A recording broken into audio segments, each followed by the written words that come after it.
السلام علیکم ورحمۃ اللہ وبرکاتہ۔ حدیث پاک میں آتا ہے کہ حضرت ابو ہریرہ رضی اللہ تعالیٰ عنہ فرماتے ہیں کہ لا عدوى ولا سفر ولا حامۃ،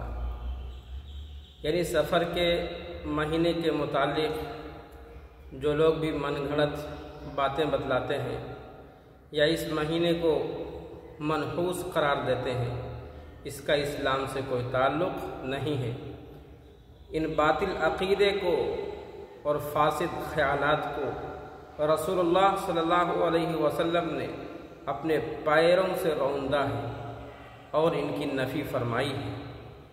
اور اس مہینے کے اندر ایک یہ بھی چیز زمانے جاہلیت میں عام تھی کہ سفر کے مہینے کی آخری بدھ جو ہوتی ہے، اس دن وہ لوگ یہودی لوگ نماز پڑھتے تھے چاشتگی کے نام سے، اور اس کی پہلی رکعت میں قل اللہم مالک الملک والی 2 آیت پڑھتے تھے، اور اسی طریقے سے دوسری رکعت میں قل ادعوا اللہ عبد الرحمن کی 2 آیت پڑھتے تھے۔ اور پھر اس مہینے میں جو ان کا خیالات تھا،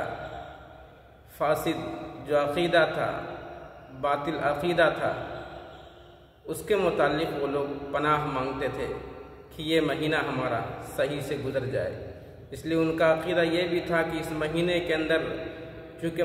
سفر کے مہینے کو منحوس سمجھتے تھے، اور یہ بھی سمجھتے تھے کہ اس مہینے کے اندر آسمان سے طرح طرح کی بلائیں، مصیبتیں نازل ہوتی ہیں،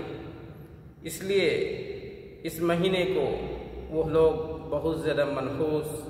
اور بیکار سمجھتے تھے، جبکہ یہ مہینہ اور مہینوں کی طرح یہ بھی مہینہ ہے،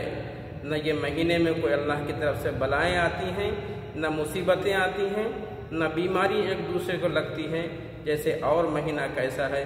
سیم اسی طریقے سے یہ بھی مہینہ ہے۔ اور تفصیل دیکھنے کے لیے نیکسٹ ویڈیو ہمارا ضرور دیکھیں۔